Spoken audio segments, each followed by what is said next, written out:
Thank you, Chair. I've got a little bit of a conundrum this meeting because there are two notices of motion which from a government's perspective I would have liked to have spoken to. So I had to make a choice, and I've chosen to pick up on the Western Springs resolution that has been put forward by Sarah Trotman. Is that the aspect I wish to speak about is the cover-up the council appears to be perpetuating on this matter. And the example I'll give of that is that I have lodged 4 Lagoimas on Western Springs issues, and they have not been answered within the required 20 days. With the exception of one, I ask a simple question, such as, can you please provide me a copy of your advice to the chair of the Western Springs Community Liaison Group that no council member will be attending their meeting of 17 September.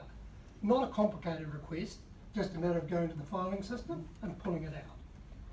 Even closer to home, I asked Priscilla for a copy of a briefing document that the council presented to your workshop on the 22nd of June.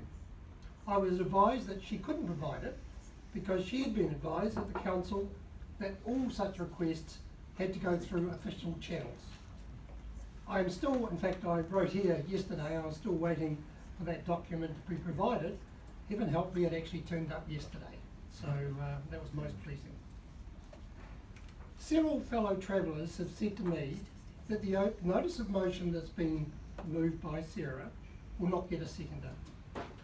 I have confidence that one of you will be concerned enough with what's happened to be the seconder, if for no other reason, so that it can be openly debated and discussed in this forum.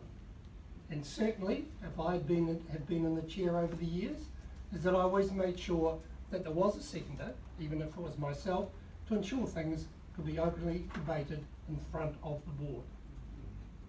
The same people have then said, well fine, you might get a seconder, but recent experience shows that City Vision members will be whipped into shape so that the motion fails. Well, time will tell. Finally, if the resolution is passed, I have no confidence that the council will do as asked.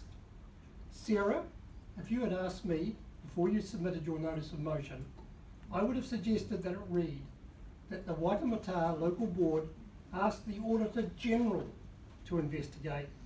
Maybe one of the members here would like to move this amendment. Thank you for your time. Thank you, Kate. Any questions from members? Yes, Sarah. Well, as it happened, I had a meeting with the Auditor-General's office in Wellington last week about this very matter.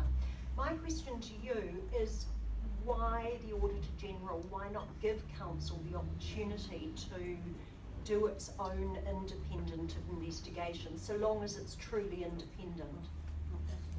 The two, I mean, that's a valid question, and certainly to do that would be better than nothing.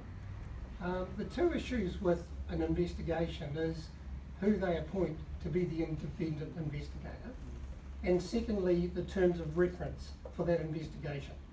And certainly there's been a few issues with code of conducts that I've registered, where the terms of reference are such that there's no way that as a complainant you're going to get the conduct censured. Secondly, is that I think the more standing we can give to the investigation will actually give the community confidence that it is being played through correctly. And what I would hate to see is that in fact it just becomes another step in a cover-up. And everybody or nobody is happy with its conclusions because nobody is happy that it was done properly. So hence my comment, take it to the Auditor-General. Graham? And I guess a follow-on from Sarah's question, the Ombudsman, what are your thoughts on that process? Yeah, the Ombudsman is an option, although I think that his mandate, or her mandate, I'm not sure whether he or she at the moment, is whereas the Auditor-General, to my understanding, is very much aimed at process. And this is what the problem is with Western Springs. It's the process that's been followed. Either it's been done, processed correctly, or it hasn't been done correctly. And I believe the Auditor-General is better suited to do that than the Ombudsman. Any other questions? Yes. I do have another question.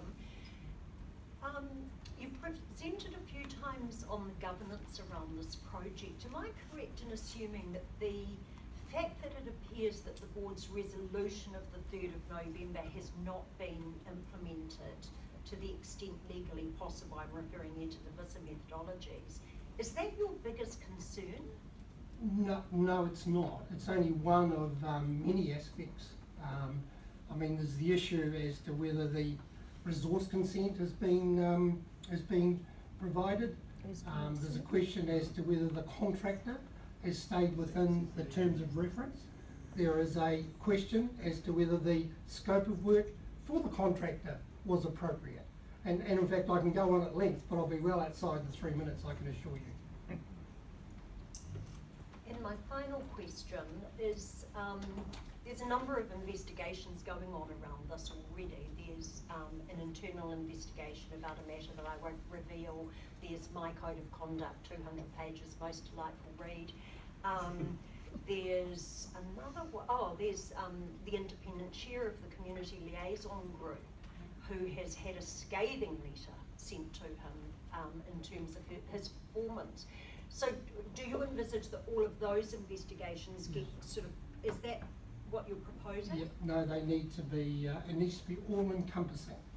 And one of my Laboiners, by the way, is actually seeking that letter to the chair of the community liaison group. So I'll be able to see for myself and publish it if necessary to see how scathing it was. I tabled that at the last meeting. Was that not on the minutes? No, it wasn't in the minutes, of course not. However, if you can give me a copy, that would be fantastic. Thank you. So I'll move that the Waitemata Local Board thank Keith McConnell for his presentation.